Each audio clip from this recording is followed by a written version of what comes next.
Hello guys. तो अपन बात करते हैं कंसंट्रेशन की जो बची हुई यूनिट्स है उनके बारे में। आपने देखा होगा पिछले लेक्चर में अपन ने बात की थी मास परसेंटेज, वॉल्यूम परसेंटेज और mass by volume percentage, parts पर मिलियन, पार्ट्स पर बिलियन। और अब नेक्स्ट जो आपकी कंसंट्रेशन यूनिट है वो क्या है? Mole fraction. मोल फ्रैक्शन क्या होता है इसको समझना है। देखो, मोल फ्रैक्शन को समझने के लिए आपको क्या लेना है? एक सॉल्यूशन लेना है। सॉल्यूशन कैसे? जैसे ये एक बाइनरी सॉल्यूशन है। बाइनरी सॉल्यूशन मैंने आपको पहले बता दिया कि कौन सा सॉल्यूशन होता है, कैसा होता है बाइनरी सॉल्यूशन, जिसमें दो कंपोनेंट होते हैं। जैसे एक कंपोनेंट ये है और ये दूसरा वाला कंपोनेंट है। पहले कंपोनेंट जो है उसको अपन ए मान लो, इसको आप चाहो तो बी कह दो, या 1 2 3 रहने दो, 1 2 रहने दो। अब ये बताओ इस कंपोनेंट के मोल्स कितने हैं? तो आप बोलोगे सर इसके number of moles N A है, और इसके नंबर ऑफ मोल्स कितने ले लें? एन बी ले लें। तो ये दोनों कंपोनेंट कहते हैं कि भाई, ये कहता है कि सॉल्यूशन मैंने बनाया है, ये कहता है कि सॉल्यूशन मैंने बनाया है। तो मोल फ्रैक्शन का मतलब ये हो गया कि इस सॉल्यूशन को बनाने में किसी एक कंपोनेंट के कितने मोल्स हैं, कितने मोल्स इसमें पार्टिसिपेट कर रहे हैं उसको बनाने के लिए, सॉल्यूशन को बनाने के लिए, वो मोल फ्रैक्शन होता है। इसको कैसे रिप्रेजेंट करते हैं? इसको रिप्रेजेंट करने का तरीका है एक्स ए। अब एक्स ए लिखा है, इसका मतलब कंपोनेंट ए का मोल फ्रैक्शन एक्स ए है, और उसको लिखने के लिए क्या कहेंगे? उसके mole upon total mole. Total number of moles कितने हो गए? N A plus N B, और उसके मोल कितने हैं? एन ए है। तो ये हो गया मोल फ्रैक्शन किसका? कंपोनेंट वन का। The number of moles of N A upon क्या हो गया? The sum of total number of moles which are present in binary solution, या इस दो से ज्यादा भी अगर कंपोनेंट हो तो उसके लिए और N B, N C, N D और आ जाएंगे नीचे, टोटल नंबर ऑफ मोल्स बढ़ते जाएंगे।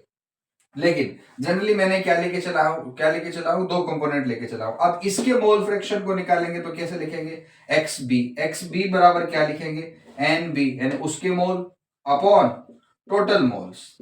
इस तरह से रिप्रेजेंट कर देंगे। अब देखो, ये तो आ गया कंपोनेंट ए का मोल फ्रैक्शन, और ये आ गया कंपोनेंट बी का मोल फ्रैक्शन। अगर आप दो कंपोनेंट के मोल फ्रैक्शन को जोड़ोगे तो आपके पास में कितना मिलेगा? यूनिटी।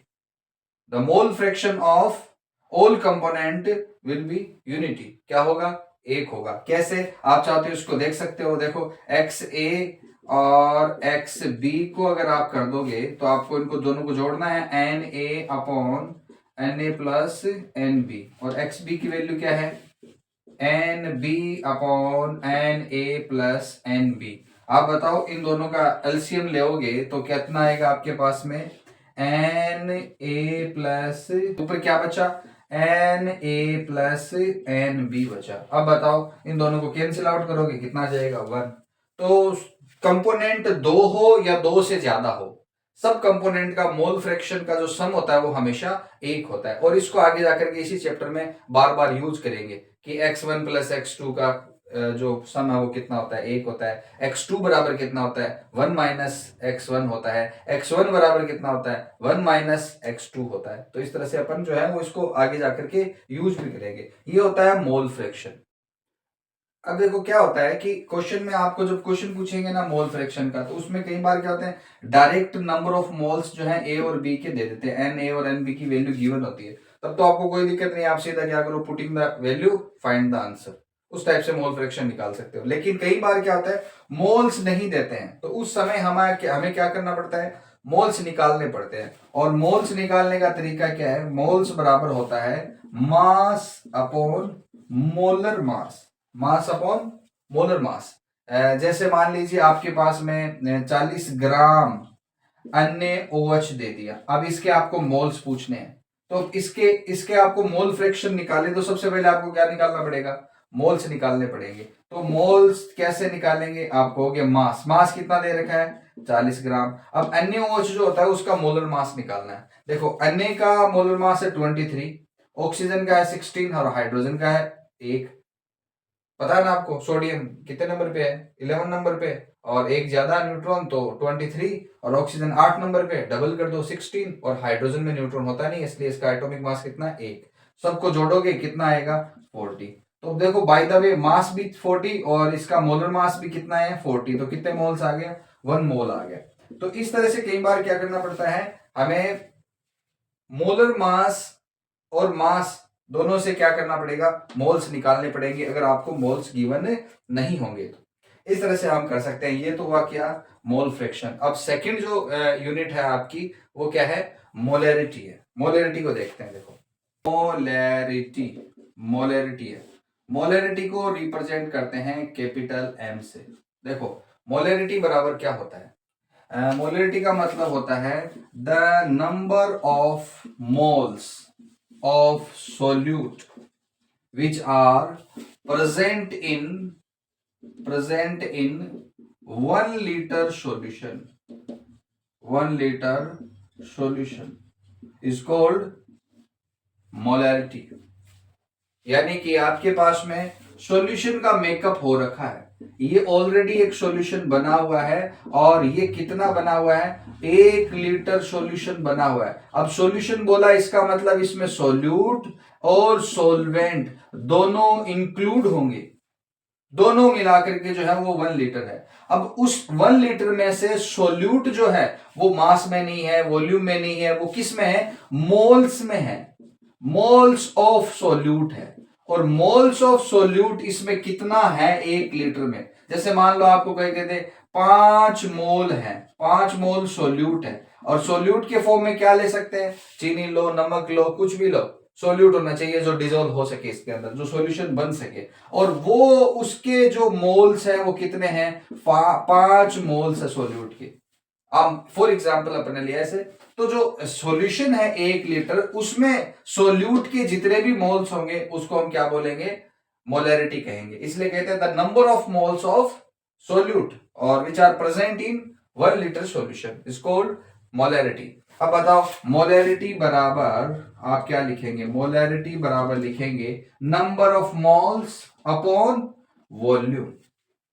और वॉल्यूम किस में है, लीटर में है, लीटर में है, वॉल्यूम लीटर में है। तो मोलैरिटी को आप इस तरह से रिप्रेजेंट कर सकते हो, नंबर ऑफ मोल्स को एन से और वॉल्यूम लीटर में किस से, वी से रिप्रेजेंट कर सकते हो। तो ये आ गया मोलैरिटी का फॉर्मूला। अब वही बात है कि सर मोल्स नहीं दिया हुआ हो, मास दिया हुआ हो सोल्यूट का, तो फिर मोलैरिटी बराबर क्या होगा, तब मोलैरिटी बराबर आप लिखोगे मोल्स की जगह मास ऑफ सोल्यूट।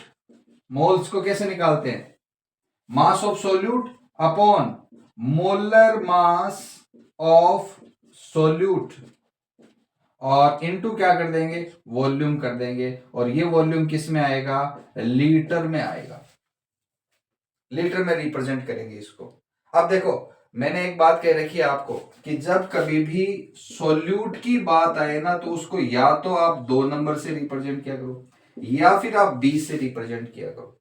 और जब सोलवेंट की बात आए तब आप उसे 1 नंबर से रिप्रेजेंट किया करो या फिर किससे रिप्रेजेंट किया करो, ए से। ऐसे एक जनरल तरीका है और एनसीईआरटी में सब जगह जो है वो इस तरह से रिप्रेजेंट किए गए हैं। तो अपन भी ए और बी के हिसाब से मान के चल जाते हैं। हार्ड एंड टफ रूल नहीं है कोई, ये नहीं कि मैं 2 लगा दूं तो गलत हो जाएगा, 1 लगा तो गलत हो जाएगा, ऐसा कुछ नहीं है। बस ऐसे ही सोल्यूट है, सोल्यूट को 2 नंबर पे रखो, सोल्वेंट को 1 नंबर पे रख लो।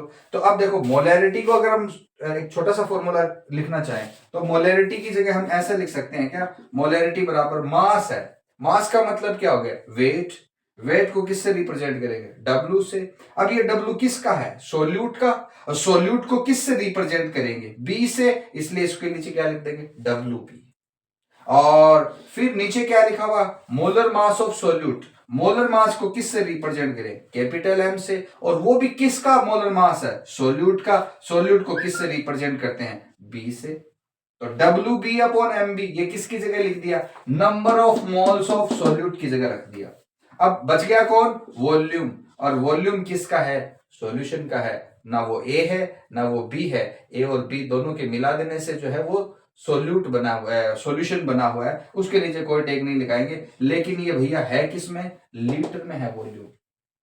अगर कह दिया कि सर मान लीजिए ये तो है डब्ल्यू बी तो है ग्राम में और वॉल्यूम जो है वो है लीटर में, अगर ये लीटर की जगह एमएल आ जाए तो फिर क्या करेंगे, तो हमें इसमें लीटर की जगह अगर ml आ जाए, मान लीजिए यहां पे आ गया ml मिलीलीटर में, तो इसको लीटर बनाने के लिए आप क्या करेंगे, 1000 से पहले डिवाइड करोगे। वो 1000 देखो तीसरा नंबर है और तीसरा नंबर कहां जाएगा, ऊपर। इसलिए मोलरिटी का फॉर्मूला क्या हो जाएगा, WB upon MB into volume, and volume is given in ml, और ml को लीटर में बदलने के लिए क्या करेंगे, 1000 से मल्टीप्लाई कर देंगे इस तरह से। तो ये आपको तीन फॉर्मूले मोलरिटी के लिए याद रखना है। अगर सीधे नंबर ऑफ मोल्स गिवन हो तो मोल्स अपॉन वॉल्यूम, और वॉल्यूम लीटर में, और मोल्स नहीं हो, मास दिया हुआ हो सोल्यूट को, तो क्या लिखेंगे, मास ऑफ सोल्यूट अपॉन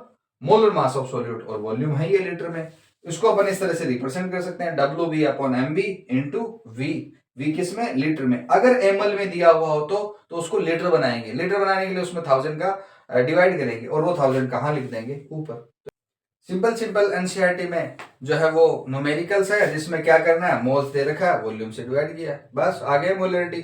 और मास दे रखा हो तो यहाँ पे पुट करो, और मोलर मास आपको कैलकुलेट करना आना चाहिए। कैसे, जैसे मान लीजिए आपको कह दे कि NaOH है, मोस्ट ऑफ टाइम तो देखो यही ज्यादा से ज्यादा बार यही एग्जांपल यूज किया गया, NaOH।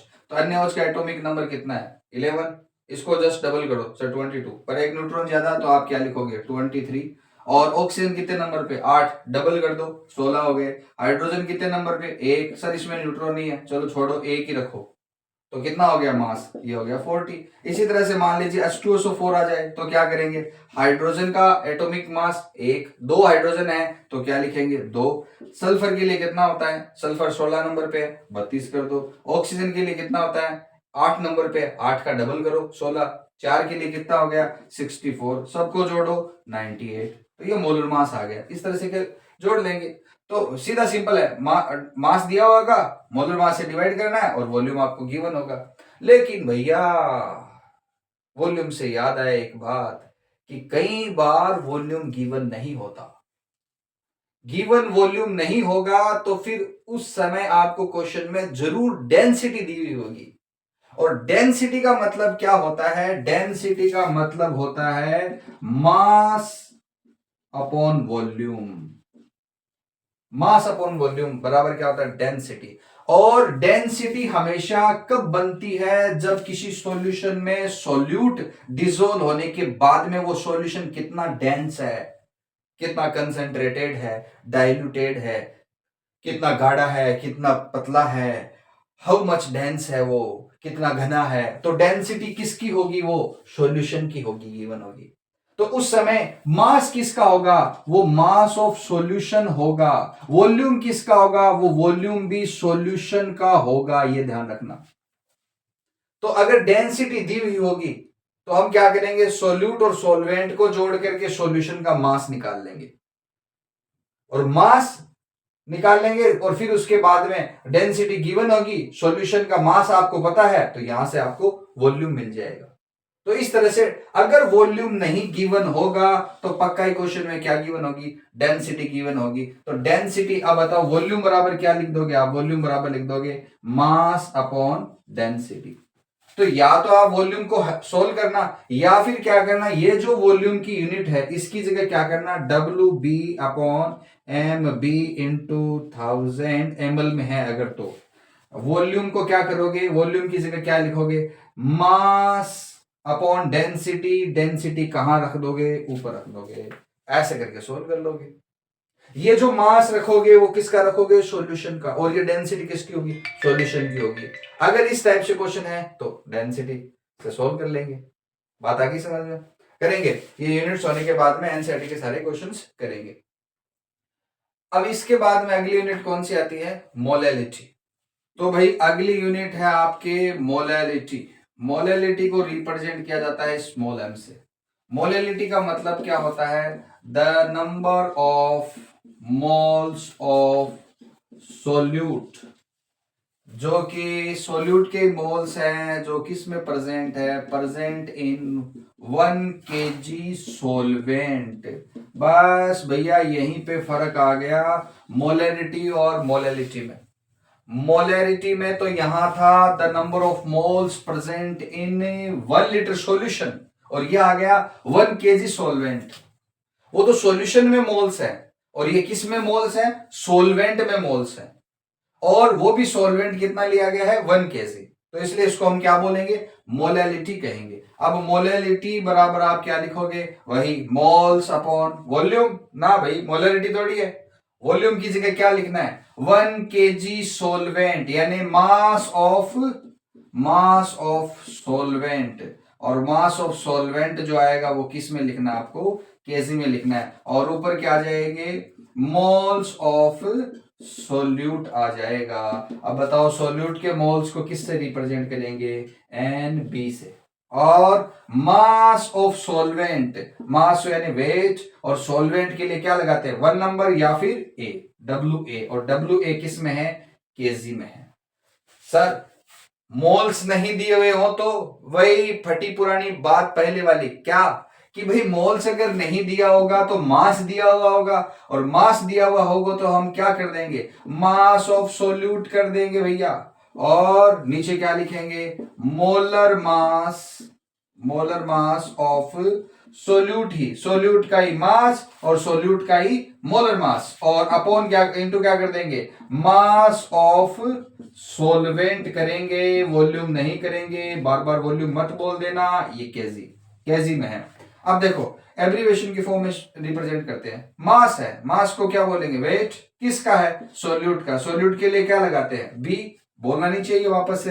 अब बताओ मोलर मास को किससे रिप्रेजेंट करेंगे, कैपिटल M से, और किसका है सोल्यूट का, तो क्या लगा देंगे बी, और फिर क्या लिखेंगे मास ऑफ सोलवेंट है, सोलवेंट के लिए क्या लिखेंगे W, और नीचे क्या लगा देंगे A, लेकिन किस में है लाला, केजी में है। इस तरह से हम इसको रख सकते हैं। सर ग्राम में आ जाए तो कोई अपराध हो जाएगा क्या, नहीं, कोई अपराध नहीं है, सिर्फ क्या करना है उस ग्राम को फिर केजी में बदलना है, और केजी में बदलने के लिए क्या करेंगे 1000 से डिवाइड करेंगे, और वो 1000 कहां चला जाएगा ऊपर। तो अगर ग्राम में हो तो इसको ऐसे रिप्रेजेंट करना है WB into 1000 upon MB into WA, और वो भी किस में ग्राम में होगा, तो उसको इस तरह से रिप्रेजेंट करना है मोलैलिटी को, ये ध्यान रखना है।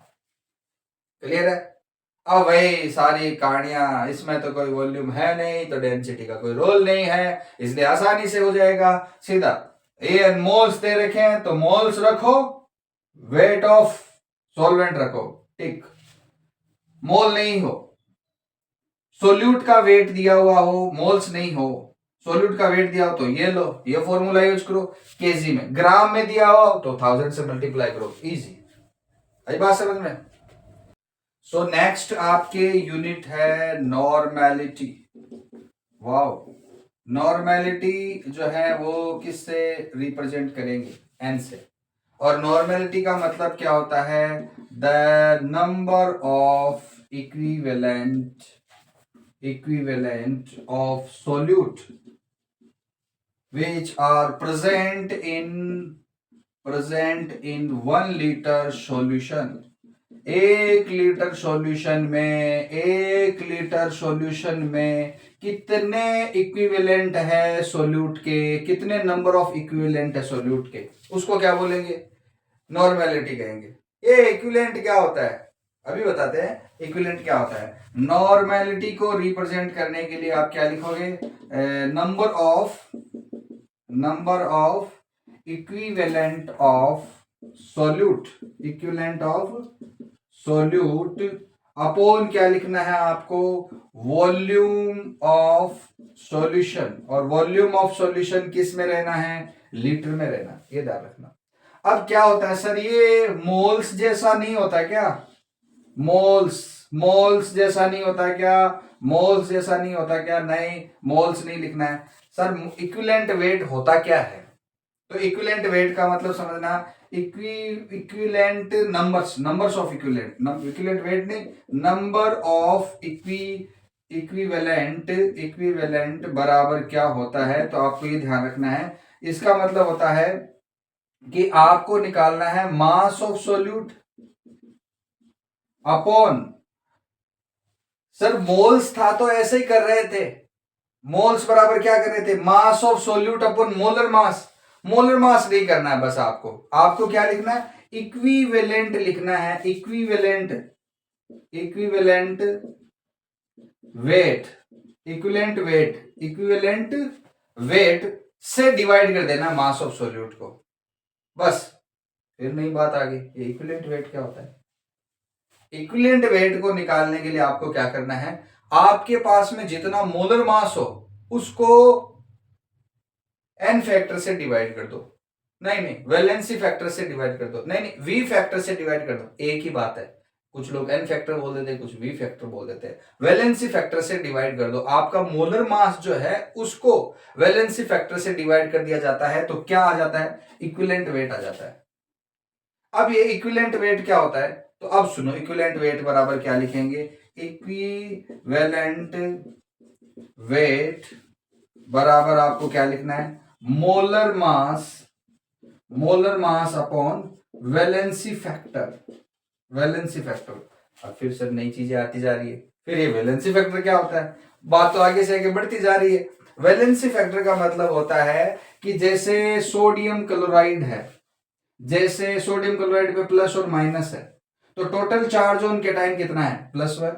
टोटल चार्ज ऑफ एनाइन कितना है? -1। चार्ज की क्वांटिटी कितनी है किसी एक आयन पर? तो आप कहोगे इस पर 1 है, इस पर भी 1 है, तो इसका वैलेंसी फैक्टर हो गया 1। जैसे CaCl2 है, सर CaCl2 टूटता है Ca+2 में और 2Cl- में टूटता है। केटाइन पर टोटल चार्ज कितना है? +2। एनाइन पर टोटल चार्ज कितना है? 2। दोनों पे चार्ज कितना है? किसी एक पे कितना है? तो आप बोलोगे 2, तो इसका वैलेंसी फैक्टर हो गया 2। सर जैसे H2SO4 है, इसका वैलेंसी फैक्टर कैसे निकालेंगे? ये एसिड है, और एसिड की खास बात क्या है? जितने H+ डोनेट किए जाएंगे वही उसकी क्या होगी? वैलेंसी फैक्टर होगी। बताइए H2SO4 कितना H+ डोनेट कर सकता है? It can donate 2 H+ ion. So इसकी तो क्या है, वैलेंसी फैक्टर कितनी होगी? 2 होगी। सर HCl की 1 डोनेट कर सकता है, 1 होगी। सर बेस है आपके पास में एसिड की जगह, तो बेस में अन्य OH में देखो OH कितने डोनेट कर सकता है? 2 डोनेट कर सकता है या 1 कर सकता है? 1। तो इसकी वैलेंसी फैक्टर कितना हो गया? 1 हो गया।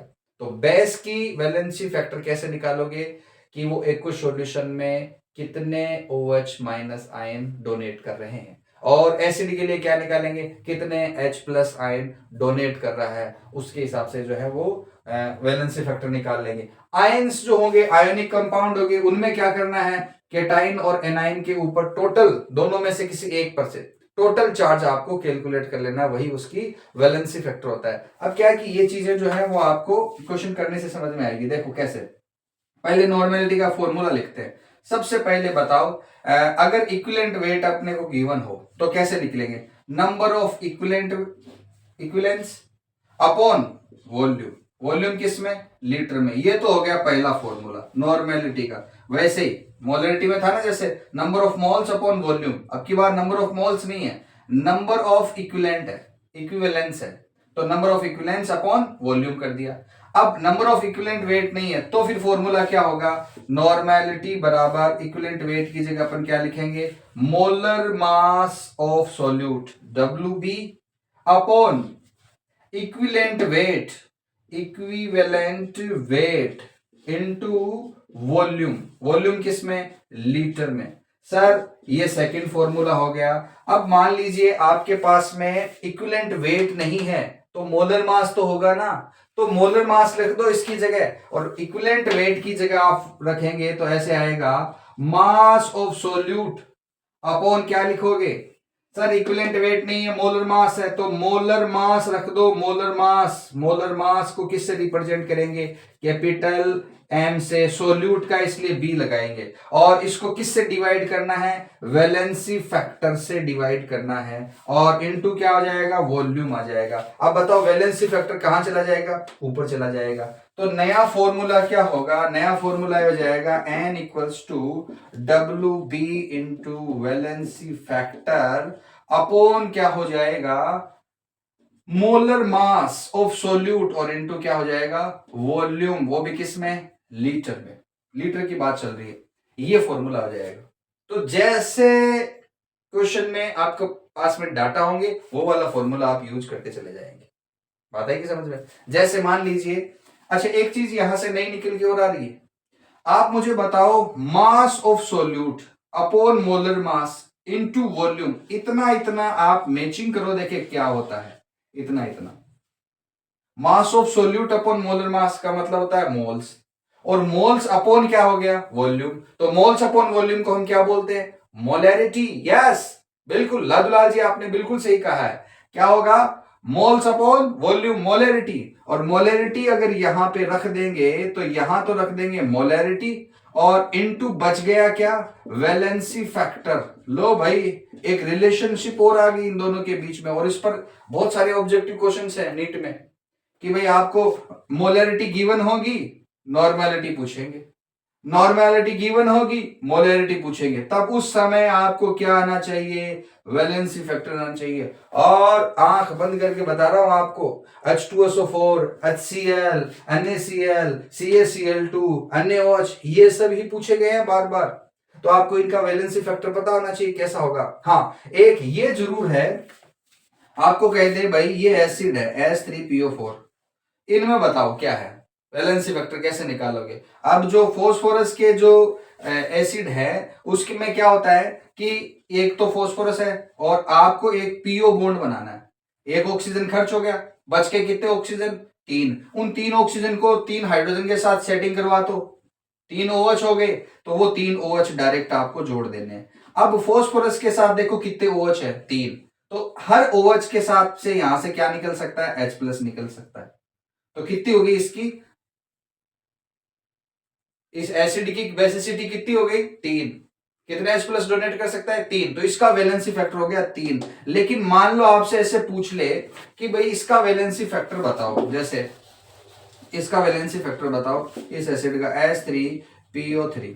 तो अब देखो क्या करना है, PO, पीछे कितने ऑक्सीजन बच गए, 2। 2 ऑक्सीजन के साथ 2 ही हाइड्रोजन सेट हो सकते हैं, तो कितने OH होंगे, 2 OH होंगे। अब बताओ लालू लाल, एक H बच गया कि नहीं बच गया। अब उस एक H को क्या करना, आपको डायरेक्ट जोड़ देना है। अब इन दोनों के बीच में इतना इलेक्ट्रोनेगेटिविटी का डिफरेंस है नहीं, इसलिए ये H+ निकल सकता नहीं है। तो यहां से कितने H+ ही निकल सकते हैं, 2 ही। तो इसकी वैलेंसी फैक्टर जो होगी वो कितनी होगी, 2 होगी। ऐसे क्वेश्चंस जो होते हैं वो थोड़े ऐसे ट्रिक होते हैं, तो इनको फोस्फोरस के एसिड वाले के लिए आप ये थोड़ा सा एक बार बना के देख लेना कि फर्स्ट एक पीओ बॉन्ड बनाना है, बाकी जितने ऑक्सीजन बच गए उनको H के साथ सेट करके OH बना देना है, डायरेक्ट जोड़ देना है, और जो बच गए H उनको डायरेक्ट लिख देना है। बात समझ में आई कि नहीं आई। आई होप आपको ये नॉर्मेलिटी का केस समझ में आया होगा कि किस तरह से करते हैं। Are you getting this point. चलो, तो भाई ये तो नॉर्मेलिटी की बात हुई। अब बच गई आपकी फॉर्मेलिटी। तो देखो नाम से ही पता चल रहा है फॉर्मेलिटी फॉर्मेलिटी ही करनी है। कैसे करनी है फॉर्मेलिटी में, फॉर्मेलिटी कैसे कि मोलैरिटी जो होती है वो किसी भी कंपाउंड के किसी भी सॉल्यूशन के लिए अपन रिप्रेजेंट करते हैं, पर फॉर्मेलिटी हमेशा उसके लिए दी जाती है जिसका मोलर मास नहीं होता, जिसका फॉर्मूला मास होता है। और फॉर्मूला मास किसका होता है, आयोनिक कंपाउंड का। तो जहां आयनिक कंपाउंड का केस आ जाता है तो उस आयनिक कंपाउंड के लिए हम मोलर मास वर्ड यूज ना करके क्या यूज करते हैं, फॉर्मूला मास यूज करते हैं। और जब आप नंबर ऑफ मोल्स को फॉर्मूला मास से अगर रिप्रेजेंट करोगे, जैसे mass of solute upon molar mass लिख रहे हो, उसकी जगह वर्ड क्या लिखोगे, फॉर्मूला मास। तो फिर वो मोलैरिटी नहीं रहेगी, वो क्या हो जाएगी, फॉर्मेलिटी हो जाएगी। बस इतना सा ध्यान रखना है कि formality is given for ionic compound, क्योंकि आयोनिक कंपाउंड का क्या होता है, फॉर्मूला मास होता है। और जहां फॉर्मूला मास है वहां मोलर मास नहीं है, जहां मोलर मास नहीं है वहां मोलैरिटी नहीं है, फिर क्या हुआ, फॉर्मेलिटी हुआ। बस इतनी सी बात ध्यान रखनी है, इसके अलावा इसका कोई और इंपॉर्टेंस नहीं है।